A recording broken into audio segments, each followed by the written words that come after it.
Sekali lagi selamat pagi buat kita semuanya.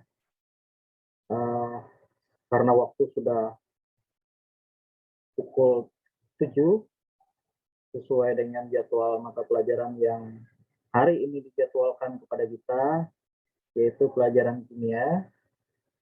Dan eh, pelajaran hari ini kita mempergunakan aplikasi Zoom Meeting karena memang kondisi pandemi ini sehingga kita harus belajar dengan dari jarak yang jauh. Ya, mudah-mudahan ini tidak mengurangi makna dari belajar kita semuanya, dan saya tetap mengawal kalian belajar untuk mata pelajaran kimia ini, walaupun kondisi kita masih diterpa pandemi COVID-19, dan saya ingatkan lagi untuk kita tetap mematuhi protokol kesehatan, kecuali berada di ruang tertutup seperti ini, mungkin boleh saja tidak memakai masker, tapi kalau berada di ruang publik ya mohon untuk tetap menggunakan masker, apalagi kalau turun sekolah. Tentu berharap bahwa pandemi ini bisa segera berlalu dan kita bisa kembali bertemu dengan cepat, sehingga apa-apa saja yang direncanakan itu bisa terselenggara dengan baik. Sebelum kita memulai pelajaran kita sampai pukul 8 nanti, kita bersama-sama berdoa sesuai agama dan kepercayaan kita masing-masing, memohon petunjuk Tuhan agar apa yang kita lakukan pada pagi hari ini dan seterusnya sampai nanti siang bisa bermanfaat bagi kita semuanya. Berdoa dipersilakan.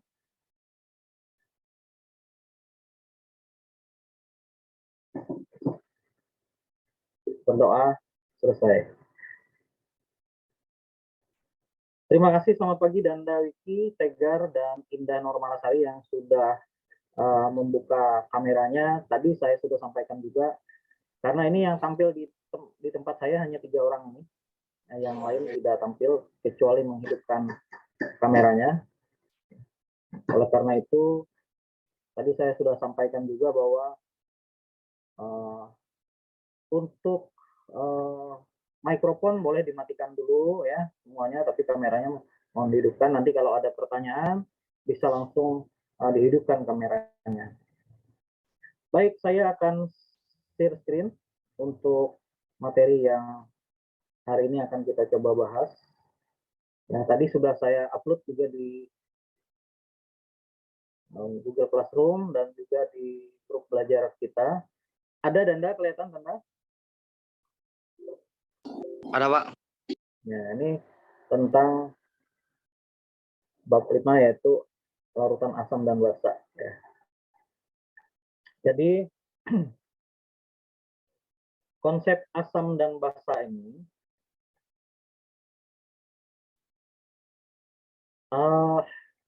awalnya itu adalah bagaimana larutan tersebut akan menunjukkan sifat asam dan basanya.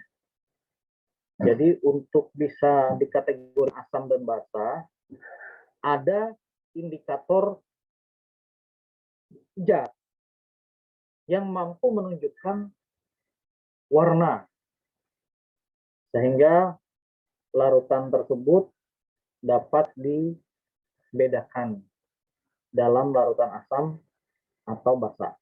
Atau juga kita bisa mempergunakan ada parameter pH namanya. Ya, satu parameter yang digunakan untuk menyatakan tingkat keasaman larutan, yaitu pH.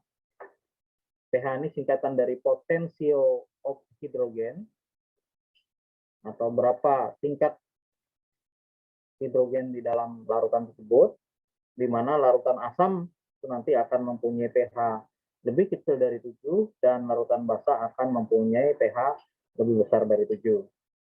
Nah, ada beberapa teori yang menyatakan tentang larutan tersebut. Yang pertama adalah teori asam basa Arrhenius. Kita tahu dalam teori sebelumnya mengenai elektrolit, Arrhenius juga punya peran yang besar dalam penentuan larutan yang mempunyai sifat elektrolit. Nah, di sini Arrhenius akan membedakan larutan asam dengan sifatnya yang memiliki rasa asam. Ya. Jadi asam itu mempunyai sifat rasa yang masam, dan sifat lainnya adalah korosif, merusak logam, marmer, dan berbagai bahan lain. Sedangkan basa itu mempunyai rasa pahit dan bersifat kaustik namanya, bikin kayak sabun gitu. Mungkin karena kalau pernah ada yang mencoba rasanya, kalau kita sedang mandi lalu tiba-tiba tidak sengaja kena lidah kita percikan air sabun, itu mungkin kita bisa merasakan rasa pahit dari sabun tersebut, ya. Atau kenapa obatan yang kita konsumsi itu rasanya pahit, karena larutan atau zat yang ada di dalam obat-obatan itu mempunyai sifat basah, ya. Nah, kalau selanjutnya Arrhenius itu mengembangkan sifat asam itu menurut kemampuannya untuk melepas atau menangkap hidrogen atau H+, ya, ion hidrogen. Jadi kalau menurut Arrhenius, zat yang mempunyai sifat asam adalah zat yang dalam air mampu melepaskan ion hidrogen atau H+. Jadi dirumuskan sebagai HXZ, dan dalam air mengalami ionisasi. Kalau kemarin kita udah membahas tentang apa itu ionisasi, apa itu disosiasi di dalam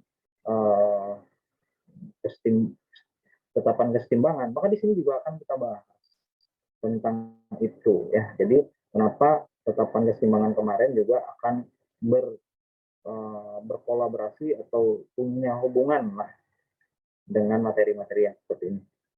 Ini jumlah ion dapat kita lihat, jumlah ion H+ yang dapat dihasilkan dari satu molekul asam itu disebut dengan valensi asam, ya.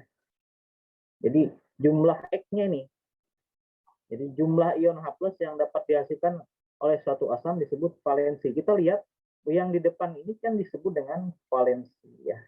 Sedangkan ion negatif yang terbentuk dari asam setelah melepas ion H+ disebut ion sisa asam, yang ini. Ion sisa asam. Jadi ion negatif, ya, ion negatif yang terbentuk dari asam setelah melepas ion H+ itu disebut ion sisa asam. Kalau jumlah ion H+ yang dapat dihasilkan oleh satu molekul asam itu disebut dengan valensi asam. Jadi E dikali muatan positif ini nanti akan menjadi valensi asamnya. Seperti itu. Lalu basa. Basa ini masih menurut Arrhenius. Jadi menurut Arrhenius, basa adalah senyawa yang dalam air dapat menghasilkan ion hidroksida atau OH-. Ya, jadi kalau ada tandanya seperti ini, kalau dalam air namanya terurai, ya. Basa adalah senyawa yang dalam air dapat menghasilkan atau terurai menjadi ion hidroksida. Jadi kalau ada ion OH- seperti ini, maka ini disebut dengan larutan yang mempunyai sifat basa. Ya, jadi jumlah ion OH- yang dapat dilepaskan oleh suatu molekul basa itu disebut dengan valensi basa. Jadi kalau berapa nilai X-nya dikali berapa muatan negatif dari OH-, maka kita akan dapatkan valensi basanya. Seperti itu. Beberapa contoh asam dan basa ini misalnya asam klorida. Jadi kalau dalam larutan, dalam air nanti akan terionisasi menjadi H+ plus Cl-. Tentu valensi asamnya adalah 1, ya. HCN, asam cyanida, ya.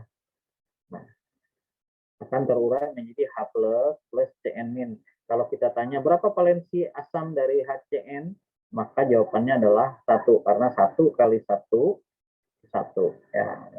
1 valensi di sini dikali dengan muatan positifnya, makanya valensi asamnya adalah 1. Kalau di sini kita tanya, untuk asam formiat atau asam semut, asam cuka, ya, semua juga mempunyai valensi 1. Karena kalau dalam air dia akan terurai menjadi, contoh misalnya asam semut HCOOH. Dia akan terurai dalam air menjadi H plus HCOO-. Jadi valensi asamnya 1. Seperti itu.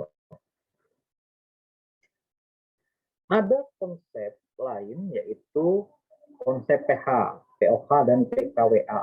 Ya. pH ini potensi hidrogen, POH itu potensi oksidoksida, PKW ini potensi konstanta of water. Ya. Jadi pH ini dirumuskan sebagai min log konsentrasi H+. Min log konsentrasi H+.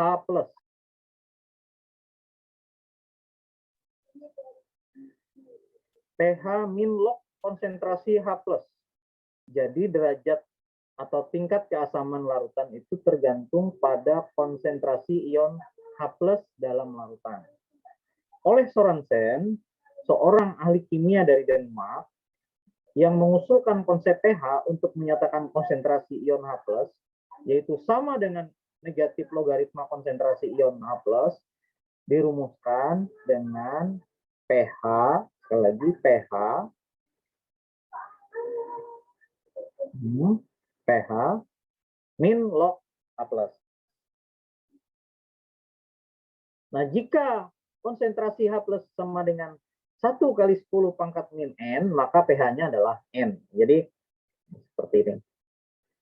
Maka pH-nya adalah N. Contoh misalnya, ini contoh ya. Jika konsentrasi H+-nya adalah 1 kali 10 pangkat min 2, maka pH-nya adalah 2. Seperti itu. Jadi, jika konsentrasi H+-nya sama dengan X kali 10 pangkat min N, maka pH itu adalah N dikurang logaritma X. Seperti itu. Sebaliknya, jika pH-nya sama dengan N, maka konsentrasi H+ itu adalah 10 pangkat min N. Nah, ini untuk menjadi perhatian buat kita semuanya. Jadi berdasarkan definisi tersebut, ini bisa kita ambil kesimpulan seperti itu. Jadi kalau pH itu nilainya adalah min logaritma dari konsentrasi H+ itu sendiri. Sehingga kalau kita tahu misalnya pH-nya 3 misalnya, maka konsentrasi H+ itu adalah 10 pangkat min 3. Seperti itu. Itu contoh. Mungkin bisa dipahami ya. Atau ada yang mau tanya dulu? Danda mungkin ada yang mau tanya? Bisa dipahami Danda? Bisa, Pak. Oke ya, jadi sekali lagi kalau misalnya pH-nya sama dengan 4 misalnya, maka konsentrasi H+ itu adalah 10 pangkat min 4. Begitu ya, Tirto? Ya, Pak. Oke ya. Nah, tadi sudah saya sampaikan materinya juga ada di Google Classroom dan juga di grup belajar kimia. Boleh nanti di download dari sana dan dipelajari ya. Disimpan mungkin di handphonenya atau dicetak boleh untuk menjadi bahan dasar kita belajar. Nah, ini hubungan tingkat keasaman dengan pH. Jadi semakin asam, semakin kecil nilai pH-nya. Karena memang tadi pH itu kalau asam itu kurang dari 7. Kalau basa itu lebih dari 7. Maka pH 7 itu sama dengan pH netral. Semakin asam larutan, maka semakin kecil nilai pH-nya. Dan sebaliknya, itu yang saya sampaikan tadi. Jadi kalau makin besar nilai pH-nya, maka dia akan semakin basah. Hal itu terjadi karena pH dan konsentrasi ion H+ itu dihubungkan dengan tanda negatif. Ya.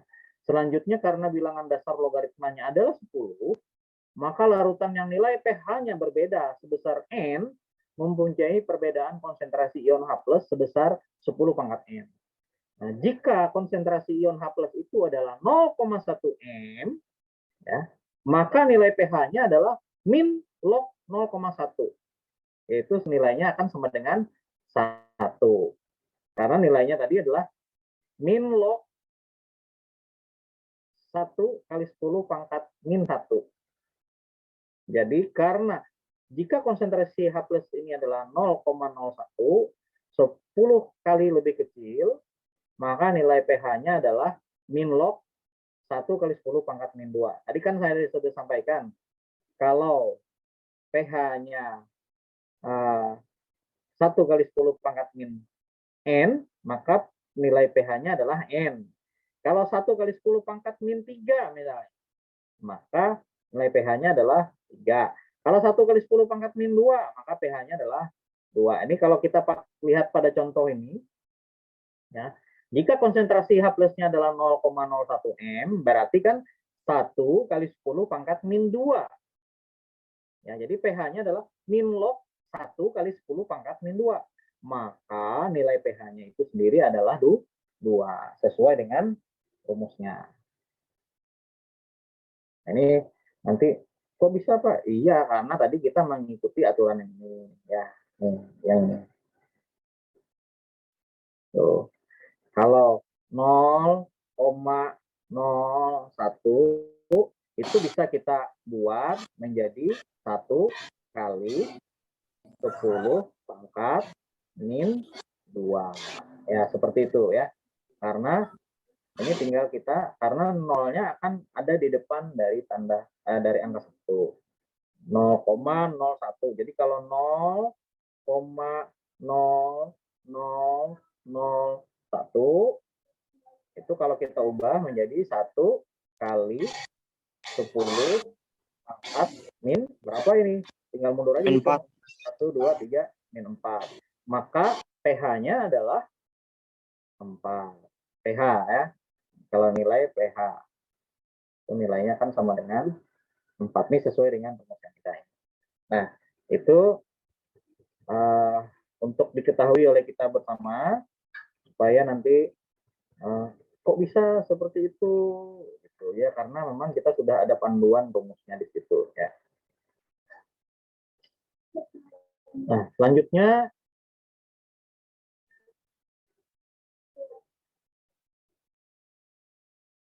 bagaimana dengan analogi pH kalau menyatakan konsentrasi ion OH-. Jadi kalau POH atau potensio dari hidroksida itu sama aja sebenarnya dengan pH rumusnya. Hanya konsentrasinya tadi kan H+, ini menjadi OH-.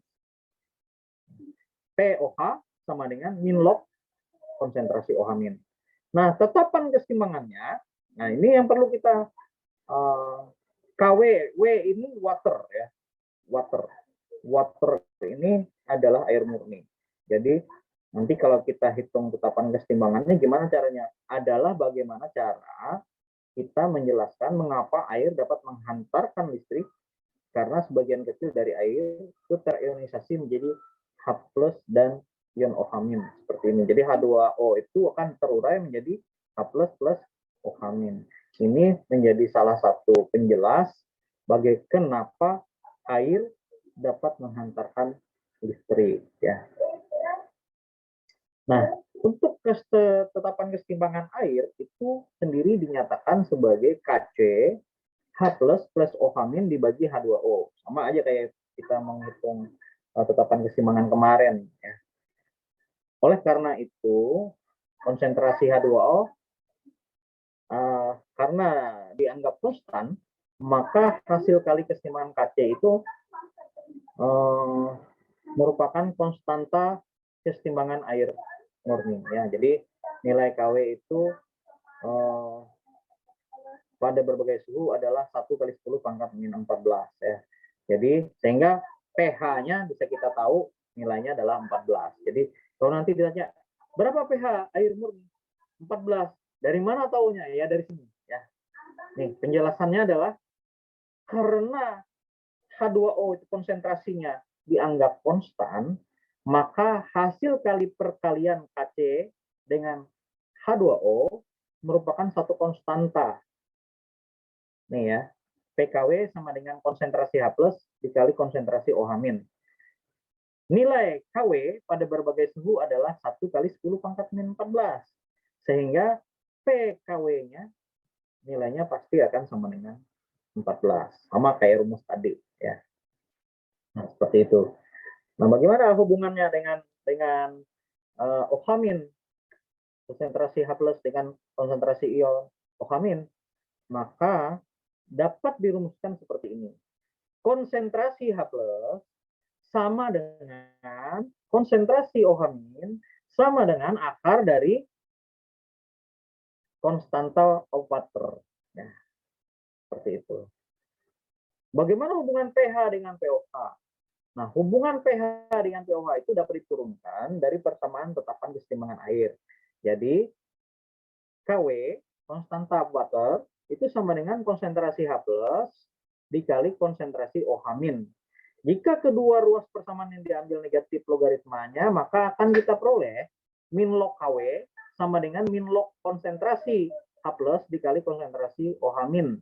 Sehingga nanti akan kita dapatkan min log KW sama dengan min log konsentrasi H plus ditambah min log konsentrasi OH-.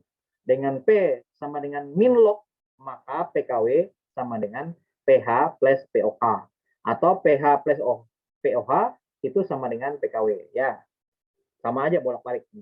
Jadi PKW atau potential of constant water sama dengan pH ditambah pOH.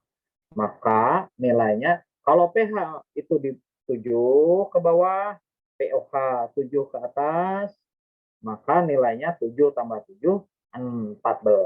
Itu menjadi penjelas kenapa PKW itu nilainya adalah 14. Karena nilai KW pada berbagai suhu itu adalah 1 kali 10 pangkat min 14. Jadi kita bisa memperkira atau memprediksi bahwa menetapkan bahwa nilai PKW-nya adalah 14. Tetapi secara teori kita bisa melakukan hubungan, menentukan hubungan pH dan pOH untuk menentukan PKW. Sehingga nanti secara ilmiah kita bisa tentukan bahwa jika PKW pH-nya adalah 7, pOH-nya 7, maka 7 tambah 7 adalah 14. Seperti itu. Ini untuk penjelas kenapa kalau orang tanya, kenapa PKW itu nilainya 14 ya. Nah, ini ada beberapa soal yang berhubungan dengan pH. Contoh misalnya, tentukan pH larutan jika konsentrasi H+-nya sebesar 1 kali 10 pangkat min 3. Dan yang kedua B, yaitu 5 kali 10 pangkat min 6. Cara kita menjawabnya seperti ini. Konsentrasi H+, itu nilainya adalah 1 kali 10 pangkat min 3. Maka pH-nya tadi sama dengan sama dengan penjelasan saya sebelumnya, bahwa negatif logaritma itu nanti akan dia langsung menjadi nilai pH.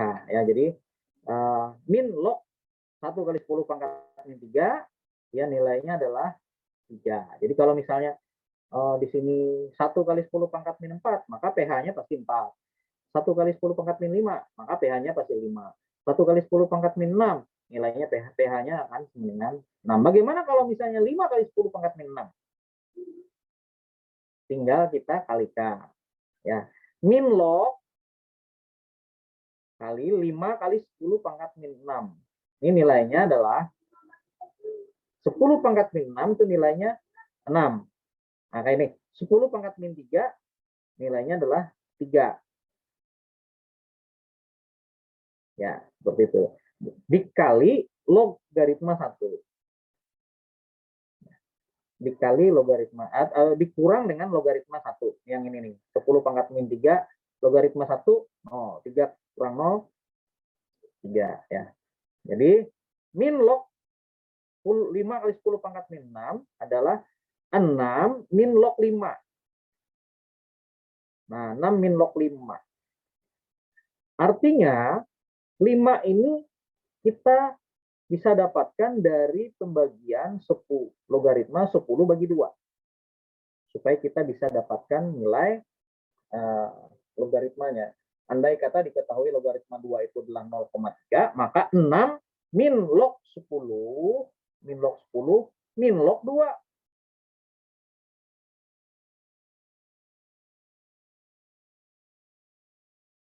Kalau log 10 berapa nilainya? Yang tahu?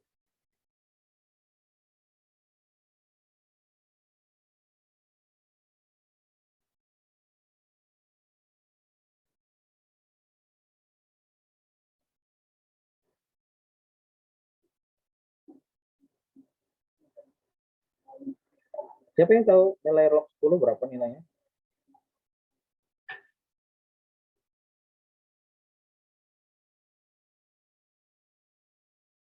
Ini yang hadir berapa orang ini? Oh, nggak ada suaranya ini. Nih ya, berapa nilai log 10 nih ya? Nia Regina. 10. Nilainya apa? 1. Oh.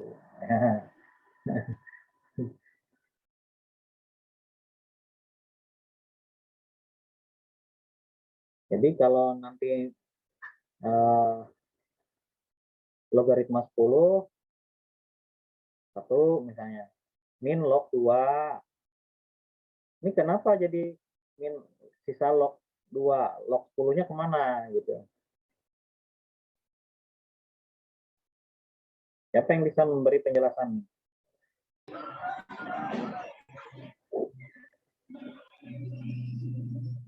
Log 10-nya jadi 1, jadi 6 dikurang 1 jadi 5 tambah log 2, Pak.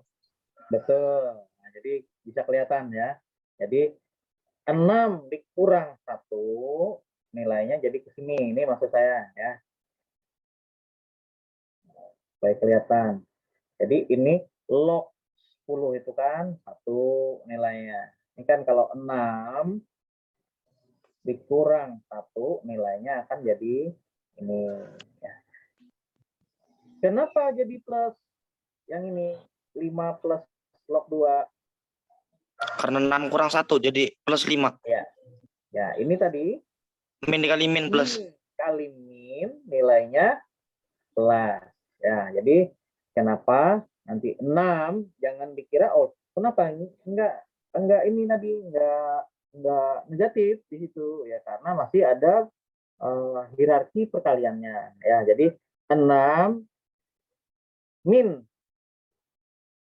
log 10 itu 5. Ini min kali min karena ini di dalam kurung. Ya, jadi tinggal kita tambahkan. Jadi tinggal kalau logaritma 2-nya adalah 0,3 maka tinggal kita tambahkan 5 tambah 0,3. Nilainya adalah 5,3. Nah, seperti itu teknisnya. Jadi supaya nanti jangan menjadi kebingungan kalau apa gitu jadi berbeda nilainya. Nah, lalu bagaimana kalau kita menjelaskan mengenai ion H+ dalam larutan pH? Jadi soalnya misalnya seperti ini. Tentukan konsentrasi ion H+ dalam larutan yang pH-nya 2 dan 3,7. Kalau diketahui logaritma 2-nya adalah 0,3. Nah, dari contoh soal tadi yang sebelumnya, jika nilai pH merupakan bilangan bulat, maka kita tinggal memasukkan data yang ada di dalam rumus konsentrasi H+ menjadi 10 pangkat min pH, min pH, dan sebaliknya jika nilai pH merupakan bilangan tidak bulat, maka kita akan berikan penyelesaian dengan cara boleh dengan menggunakan bantuan kalkulator misalnya. Sifat logaritma itu logaritma A sama dengan logaritma B. Berarti A itu akan sama dengan B. Nah, ini ingat, yang perlu kita ingat tentang sifat logaritma itu. Jika log A sama dengan log B, berarti A sama dengan B. Seperti itu. Nah, kita lihat bagaimana kalau konsentrasi H plusnya adalah dalam larutan itu adalah 2. Bagaimana kita menentukan pH-nya? pH-nya adalah, kalau tadi yang ini pH dari 1 kali 10 pangkat min 3 adalah 3, maka pH dari 2 ini adalah kebalikannya, yaitu 10 pangkat min 2. Ya, konsentrasinya. Jadi 10 pangkat 2 itu 1 kali 10 pangkat min 2 molar ya. Molar. Ini M ini molar. Molaritas.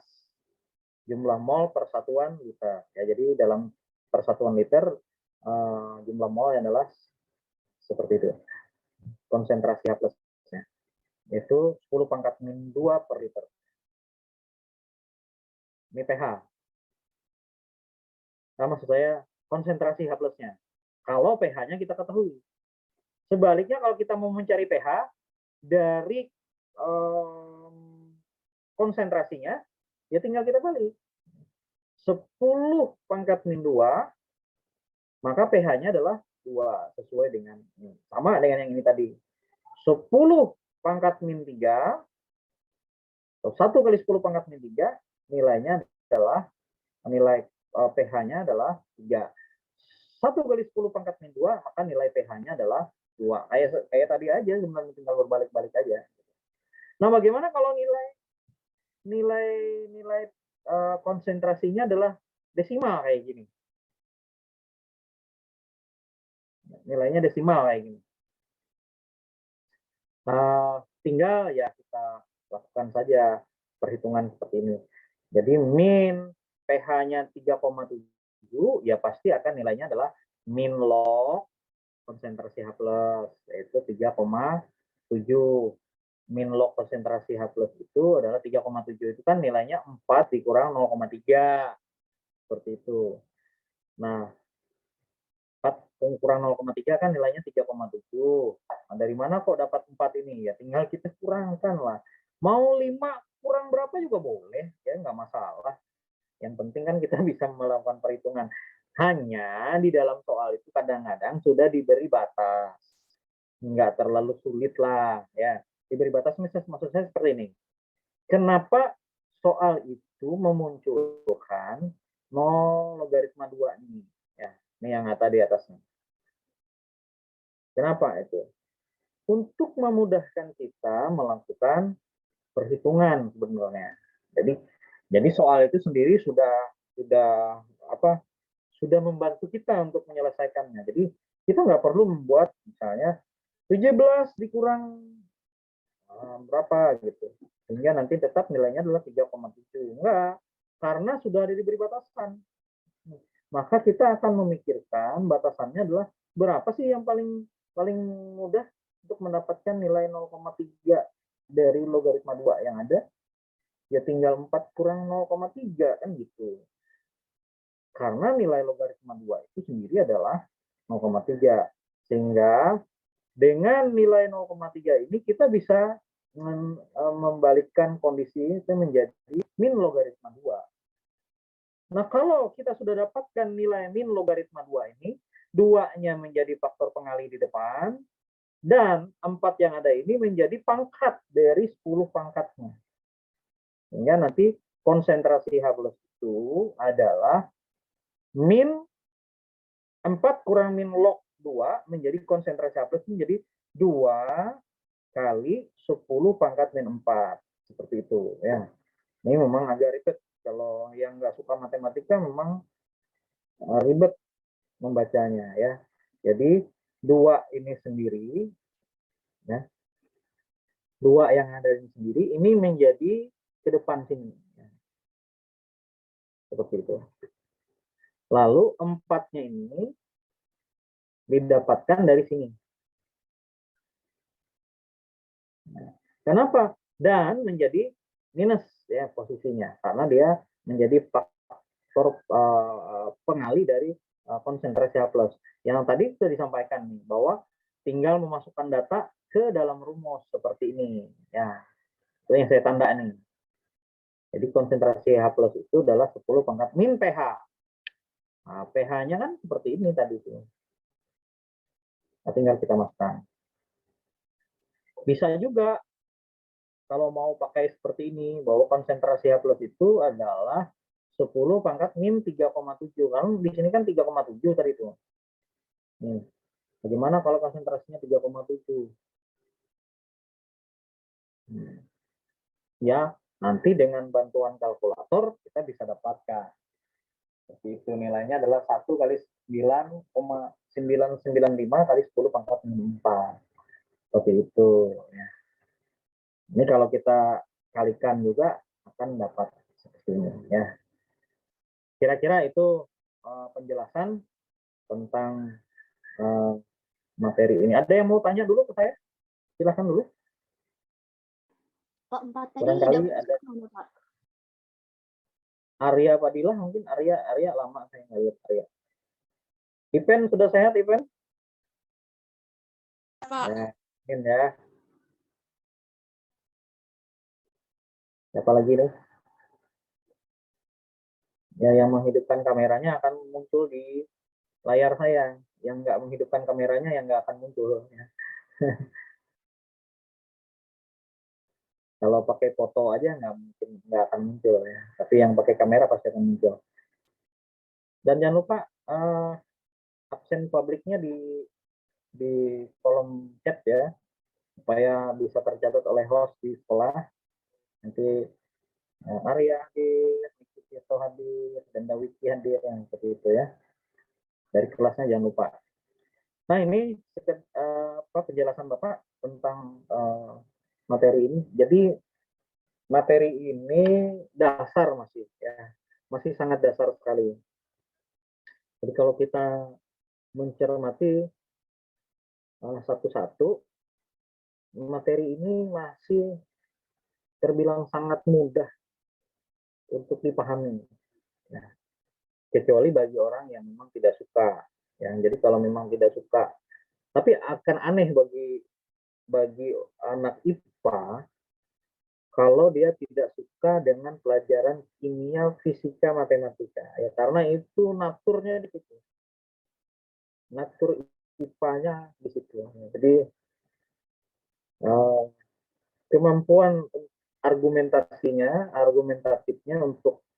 untuk kimia, fisika itu landasannya adalah pelajaran matematika. Jadi kalau kita agak kurang dalam berlatih matematika itu memang sedikit akan menjadi kesulitan bagi kita kalau melakukan operasi matematika seperti ini. Jadi kimia ini sebenarnya adalah hasil latihan yang tidak hanya dilakukan sekali. Jadi kalau kita melakukannya berkali-kali, Arya melakukannya berkali-kali, melakukan perhitungan, walaupun Arya sudah pernah mendapatkan ini. Coba saja nanti dengan melakukan tulis ulang lagi, terus mengingat, itu jalurnya. Ya, jalur kalau kita mau belajar itu seperti itu. Jadi walaupun kita sudah tahu jawabannya seperti ini, ya misalnya 1 kali 10 pangkat min 3, pH-nya 3. Maka kita akan melakukan eksplorasi lagi terhadap materi itu. Bagaimana kalau min 4? Nilainya akan 4. Boleh aja ngomong-ngomong sendiri atau membuat tulisan sendiri. Sehingga nanti kamu akan lebih terampil dari sisi ingatan dan dari sisi kemampuan bereksplorasi terhadap materi ini. Sehingga kita tidak terlalu tergantung dengan kemampuan komputer kita atau kemampuan kalkulator kita. Karena kan pada saat tertentu kita tidak lagi bisa memakai kedua alat bantu itu. Maka harus ada cara untuk menjadi solusi bagi persoalan perhitungan. Ya, seperti tadi yang di soal nomor 2 ini. Bagaimana kita memakai nilai logaritma yang ada itu untuk mendapatkan nilai konsentrasi H+. Tanpa kita harus menekan touch dari kalkulator kita. Ya, bisa langsung kita dapatkan konsentrasi dari 3, pH dari ion H+ yang nilainya 3,7. Kita bisa dapatkan kok. Karena kita tahu teorinya bahwa nilai konsentrasi itu adalah 1 kali 10 pangkat min 3,7. Tetapi kalau kita tidak pakai kalkulator, maka kita harus menyelesaikan dengan cara ini. Nah, dengan cara ini kita selesaikan. Nah, hal yang seperti inilah yang perlu dikembangkan oleh anak-anak IPA. Nah, nanti barangkali saya akan memberikan tugas agar nanti gimana ya, menjadi sebuah apa ya, sebuah bahan artefak nanti dari pembelajaran kita ini. Artinya ada bahan belajar yang bisa kita kumpulkan secara personal sebagai bahan untuk penilaian saya terhadap kemampuan berhitung kalian, ya personal ya. Nanti misalnya bisa ditulis tangan atau bisa di apa-apa diketik misalnya seperti ini misalnya. Nah, tentu sebelum dikumpul nanti akan ada tanya jawab dulu dengan personal supaya nanti untuk meyakinkan saya bahwa tidak salah saya memberi nilai kepada Niki Tirto ketika Niki Tirto memberi penjelasan kepada saya bagaimana cara mengetahui misalnya nilai dari pH tertentu atau nilai dari konsentrasi H+ tertentu atau pOH tertentu dari penjelasan yang sudah ada. Nanti akan saya berikan contohnya terlebih dahulu, lalu nanti kalian akan mengikutinya dan itu akan dibuat penyelesaian personal masing-masing gitu, diselesaikan dengan cara masing-masing. Maksud saya ada tugas yang akan saya berikan kepada personal dengan nilai atau variabel yang mungkin bisa berbeda antara satu dengan yang lain. Sehingga nanti Niki Tirto misalnya saya tugaskan untuk menentukan pH dari satu konsentrasi H+ yang nilainya 4 misalnya. Bagaimana si Niki Tirto bisa menentukan nilai konsentrasi H+-nya. Arya mungkin nilainya 3 nanti nilainya misalnya. Ini Danda Wiki misalnya 1,2. Nah, itu nanti akan saya berikan tugas seperti itu. Tapi nanti akan kita kumpulkan menjadi apa ya? Menjadi bahan artefak sehingga itu bisa menunjukkan kemampuan personal kamu dalam berhitung gitu. Setelah tentu saja dilakukan penilaian. Ya, jadi kalau tidak dilakukan penilaian, ya kamu tidak memberitahukan saya, ya gimana saya tahu nanti kemampuan belajarnya Niki Tirto. Nah, ini berhubungan dengan derajat ionisasi. Kemarin kan kita udah belajar nih, ada disosiasi, ada ionisasi kan. Nah, yang dimaksud dengan kekuatan asam dan basa itu yaitu bagaimana kita bisa menentukan besaran derajat ionisasi dari satu asam atau basa. Nah, lalu kita lihat di sini bahwa derajat ionisasi itu adalah perbandingan jumlah zat yang mengion dengan jumlah zat mula-mula. Ya, jadi atau jumlah zat awal itu kita perbandingkan dengan jumlah zat yang ikut yang bereaksi lah. Sehingga nanti akan kita tentukan batas-batas nilai dari ionisasinya. Ya, seperti ini.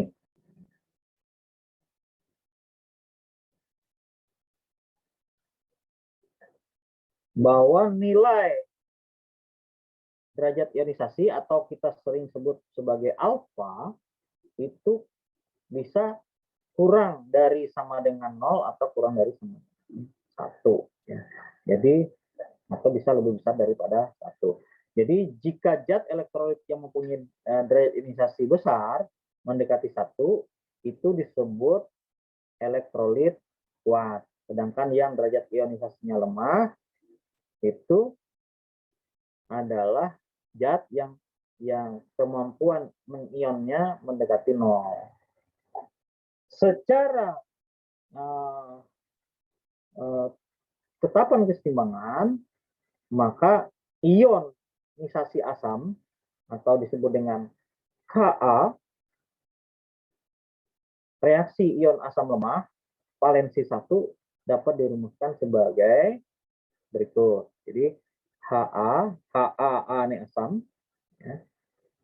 H asam A maksudnya, itu kalau terurai dalam air jadi H plus HQ amin, maka tetapan keseimbangan untuk ionisasi asam disebut tetapan ionisasi asam, di mana Ka-nya adalah H plus kali konsentrasi amin dibagi konsentrasi Ha-nya. Ya, jadi asam awal.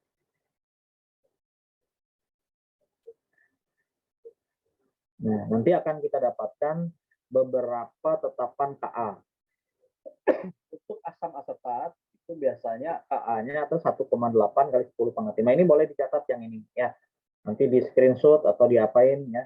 Nanti kalau biasanya anak-anak IPA ini hafal ini. Asam asetat tuh harga Ka-nya 1,8 kali 10 pangkat 5 ya. Asam benzoat 6,5 kali 10 pangkat 5. Yang sering muncul tuh yang Ka-nya asam asetat. Ya. Atau di beberapa soal itu sudah dikasih tahu asam asetat Ka-nya 1,8 10 pangkat 5, lalu bla bla bla bla begitu. Jarang ini kita menghafal karena soal itu sudah sering kali menyebutkan terlebih dahulu soal ya, nilai Ka-nya. Jadi nggak perlu terlalu khawatir lah. Pak ini kok harus dihafal? Enggak. Ya. Yang penting kita tahu bahwa untuk dasar kita menentukan Ka itu sendiri adalah seperti ini tadi ya. Karena zat elektrolit itu yang mempunyai derajat ionisasi kecil atau mendekati 0 itu yang kita sebut dengan elektrolit lemah ya. Sehingga harga Ka-nya bisa kita tentukan seperti ini. Ka itu kan konstanta asam. Tadi disebutkan juga bahwa derajat ionisasi itu merupakan jumlah zat yang mengion dengan zat mula-mula. Ya, jadi jumlah zat yang mengion dibagi dengan jumlah zat mula-mula atau jumlah zat yang bereaksi dan dibagi dengan jumlah zat mula-mula. Nah, jika konsentrasi elektrolit adalah M molar, maka persamaan tersebut dapat ditulis sebagai jumlah zat yang mengion dibagi molaritasnya. Ya. Nah, selanjutnya, nah ini kalau di dalam beberapa buku, itu ada penjelasannya. Nah, sudah masuk ke soal nih. Ritme soal itu akan seperti ini. Ya, persoalan-persoalan mengenai asam basa itu selalu ritmenya seperti ini. Jadi, kalau komposisi keseimbangan dari suatu asam lemah mempunyai konsentrasi molar dan mengion dengan derajat ionisasi alfa, maka cara menentukan keseimbangan asam lemah itu sendiri adalah dengan cara seperti ini. Ha, tentukan dulu reaksinya, ya. Reaksi ionisasinya menjadi H++ amin, maka keadaan awalnya berapa konsentrasinya, lalu berapa yang bereaksi, ya, kita kurangi, maka kan kita dapatkan dalam keadaan setimbang. M-nya adalah 1 min alfa ya. M ini M dikurang M berapa ya? Nilainya adalah dikali dengan 1 min alfa. Lalu ini nilainya adalah M alfa ini tadi. Kita jadikan di sini plus alfa. Ya, ini juga plus alfa karena keadaan awal kan tidak ada. Ya, tetapi pada keadaan akhir nanti akan mendapatkan M alfa. M alfa. Nah, untuk menentukan konstantanya tinggal kita lakukan perkalian. Konsentrasi atau M alfa pada H plus dikali dengan konsentrasi M alfa pada A min dibagi dengan konsentrasi M dikali 1 min alfa untuk keadaan setimbang. Jadi kalau kita menentukan konstanta asamnya, tidak boleh kita menentukan memakai konsentrasi mula-mula atau kan dalam konsentrasi yang bereaksi. Tetapi yang kita ambil adalah konsentrasi dalam keadaan setimbang. Nah, jika komposisi kesetimbangan itu dimasukkan ke dalam persamaan, maka dengan menganggap 1 min alfa adalah kurang lebih nilainya 1, maka harga KA itu adalah M dikali alfa kuadrat. Sehingga alfanya sendiri adalah akar dari KA dibagi M. Itu sebabnya kenapa di buku itu hanya memunculkan nilai alfa saja. Nilainya adalah akar dari KA dibagi M. Nah, ini tidak ada penjelasannya di beberapa buku ya. Hanya langsung muncul bahwa nilai alfa adalah KA. Tetapi kalau kita cermatin, ini teknik teorinya adalah seperti ini ya, untuk mendapatkan nilai. Ini masih belum kita masuk ke dalam perhitungan. Karena kalau kita sudah masuk ke dalam perhitungan, kita hanya aplikasi saja, ya tidak penjelasan seperti ini. Nah, ini kita lihat. Begitu juga kalau kita menentukan kekuatan basanya, maka tinggal kita lakukan atau kita catat bahwa alfa dari kekuatan basa itu adalah akar dari KB dibagi M. Kalau tadi kan akar dari KA bagi M untuk asam lemah. Begitu juga dengan basa lemah. Seperti ini. Maka alfanya adalah, alfa ini apa tadi? Ionisasi dari basa ini. Jadi LOH akan terionisasi menjadi L plus ditambah OH min. Sehingga KB-nya itu adalah seperti ini. Dan tetapan ionisasi basa dengan derajat ionisasi basa dinyatakan sebagai alfa sama dengan akar dari KB dibagi N.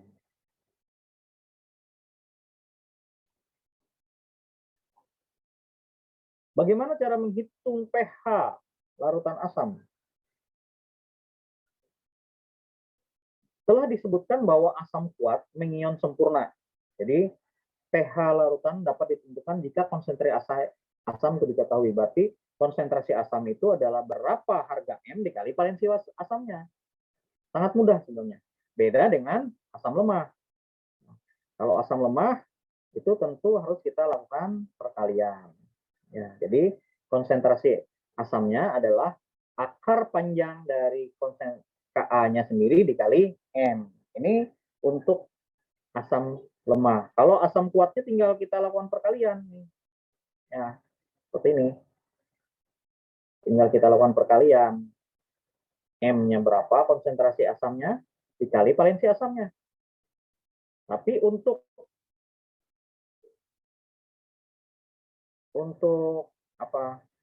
asam lemah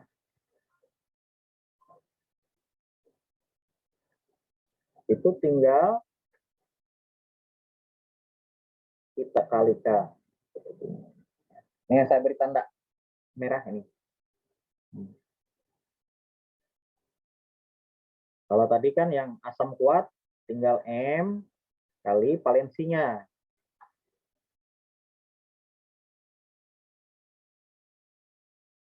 Asam ya. Tapi kalau asam lemah ya kita pakai yang ini. Akar panjang dari konstanta asamnya dikali M-nya. Seperti itu. Nanti akan kita akan lebih memahami apabila sudah masuk di dalam soal ya.